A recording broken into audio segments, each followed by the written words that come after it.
Hello friends, আমি আকাশ। তোমরা দেখছো আকাশ 20 আমার সঙ্গে। তো আজকেও তোমাদের জন্য একটা ইন্টারেস্টিং টেক নিউজ নিয়ে চলে এসেছি। তো আজকে তোমাদেরকে প্রথমে যে নিউজটা বলবো এবং শেষে যে নিউজটা বলবো দুটি খুব ভালো নিউজ, এবং মাঝে একটা তোমাদেরকে খারাপ খবর দেবো এবং তোমাদেরকে সতর্ক করব। ঠিক আছে?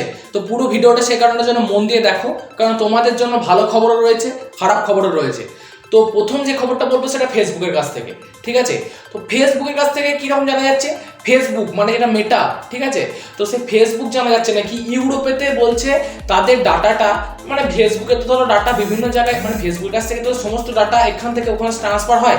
মানে আমি ধরো ভারতবর্ষে রয়েছি, আমি তো অন্য দেশের অনেকজনের প্রোফাইলে তাদের জিনিস ডাটা বা জিনিস দেখতে পাচ্ছি। তো ইউরোপে বলছে নাকি ফেসবুক এবং ইনস্টাগ্রামকে করবে, এরকমই কথা জানা যাচ্ছে। তবে ইউরোপেতে একটা হিউজ মার্কেট, সেখানে আশা করি ফেসবুক বা ইনস্টাগ্রামকে মানে বন্ধ করবে না। তো এটা নিয়ে একটা বিতর্ক সৃষ্টি হচ্ছে। তো আশা করি একটা তোমার কি বলবো, একটা মোটামুটি স্টেবল একটা পজিশনে আসবে, মানে কোনো একটা আলোচনা হবে আশা করি।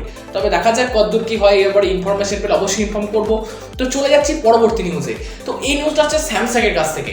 তো তোমরা খুব ভালো করেই জানো স্যামসাং গ্যালাক্সি S22 সিরিজ খুব তাড়াতাড়ি আমাদের ভারতবর্ষে লঞ্চ হবে। ঠিক আছে?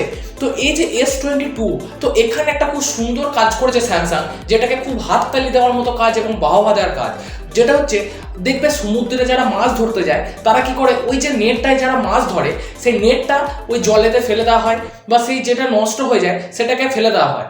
তো তারা বলছে সেই নেটটা, যে প্লাস্টিকের নেট, ঠিক আছে, এবং সমুদ্রে যে সমস্ত প্লাস্টিকগুলো মানে নষ্ট হয় আর কি, যেটা তোমার পরিবেশটাকে দূষণ করে, তো সেই প্লাস্টিককে কাজে লাগিয়ে S22 এর ব্যাক প্যানেলটা, সেখানে যদি প্লাস্টিক হয় মানে তারা প্লাস্টিকটাকে ইউজ করবে। ঠিক আছে? মানে বুঝতে পারছো কতটা মানে খুব ভালো কাজ করছে স্যামসাং এটা। কারণ আমাদের এটার ফলে কি হবে, গ্লোবাল ওয়ার্মিং যে হচ্ছে, এত প্লাস্টিক দূষণ এইসব চারিদিকে যেগুলো হচ্ছে, এইটা কিন্তু স্যামসাং কিন্তু খুব ভালো কাজ করেছে। এটা কিন্তু হাততালি দেওয়ার মতনই কাজ।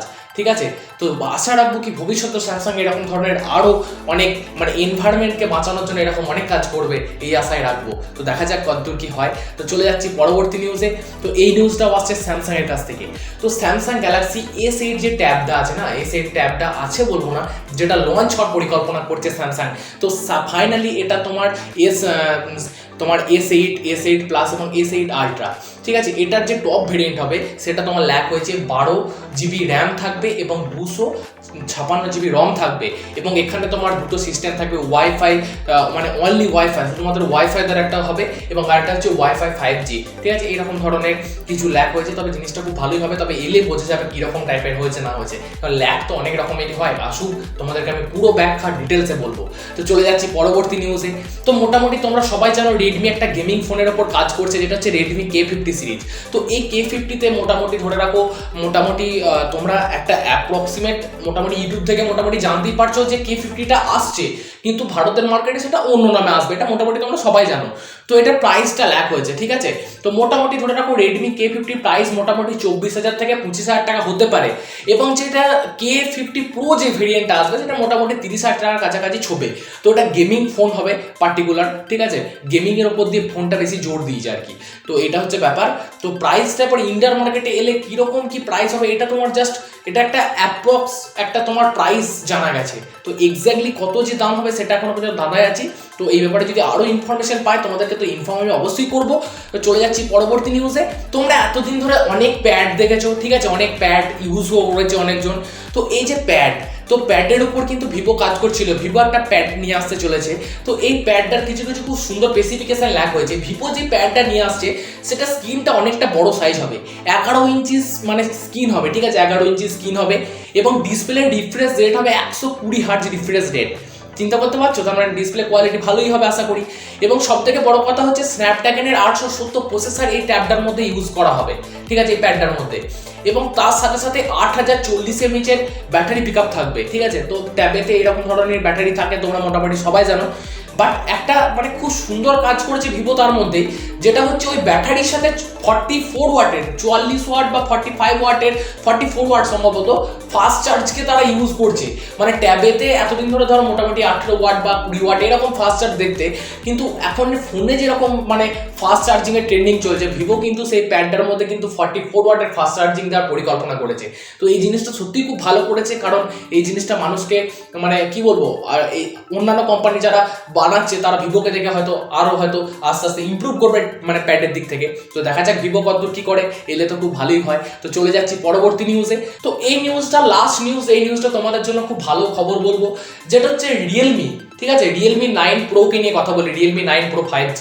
তো এটার কালার কিন্তু বেরিয়ে এসছে, ঠিক আছে, 3টে কালারে আসবে। একটা হচ্ছে ব্লু, একটা হচ্ছে তোমার গ্রিন, আর একটা হচ্ছে ব্ল্যাক। এই 3টে কালারের সাথে আসবে, না রেড বা অন্য কোনো কালার। এই 3টে কালারের সাথে আসবে এবং ডায়মেনসিটি 920 প্রসেসর, তোমরা তো খুব ভালোই জানো, এবং OIS তোমার ক্যামেরা ইউজ করা হবে। তো আজকে আমি ভিডিও করেছি ডায়মেনসিটি 920 প্রসেসরটা কীরকম এবং স্ন্যাপড্রাগন 695 প্রসেসরটা কীরকম। তো যারা যারা এখনো দেখোনি তারা গিয়ে দেখে নিতে পারো, এবং সেই প্রসেসরগুলোতে কী কী স্পেসিফিকেশন অ্যাকচুয়ালি দেওয়া যেতে পারে সেটাও দেখে নাও। তাহলে তোমরা বুঝতে পারবে যে ওই ফোনটার মধ্যে ধরো ডায়মেনসিটি 920 প্রসেসর দিয়েছে, কিন্তু যেগুলো সাপোর্ট করবে অনেক কিছু কম দিয়ে দেয় ফোনের কোম্পানিগুলো। তাহলে তোমরা এই জিনিসটা ক্লিয়ার হয়ে যাবে, তো সেই জন্য দেখে নাও। আচ্ছা, তোমাদেরকে লাস্টে একটা খারাপ খবর বলবো বললাম, যেটা তোমার সতর্ক করার জন্য। আজকে আমাদের এখানে একটা খুব বাজে ঘটনা ঘটেছে, যেটা হচ্ছে এখানে একটা আমাদের একটা দাদাই বলতে পারো, মোটামুটি 24 বছরের কাছাকাছি বয়স। তো মোটামুটি অ্যাক্সিডেন্ট আর কি হয়েছে, হ্যাঁ বাইকে অ্যাক্সিডেন্ট হয়েছে এবং সে স্পট ডেথ হয়ে যায়। তো আমি তোমাদেরকে সাবধান করবো, যারা বাইক চালাচ্ছ বা যারা বাইক নিয়ে প্রেফার করো, অনেকজন বাইক প্রেফার করো যাতায়াতের জন্য বা ইয়ে করার জন্য, অনেক কারণের জন্য বাইক ইউজ করো, তাদেরকে বলবো, তা তোমাদেরকে রিকোয়েস্ট করবো কি যতটা পারবে সাবধানে গাড়ি ফাড়ি এই সমস্ত চালানোর চেষ্টা করবে, কারণ এখন যা অ্যাক্সিডেন্টের পরিমাণ বাড়ছে, ঠিক আছে। তো আজকে খুব বাজে ঘটনা হয়েছে আমাদের এখানে, ঠিক আছে। তো সেই কারণে জন্য তোমাদেরকে সাবধান করবো, যদি বাইক চালাও খুব সতর্কভাবে খুব সাবধানে গাড়ি চালাবে।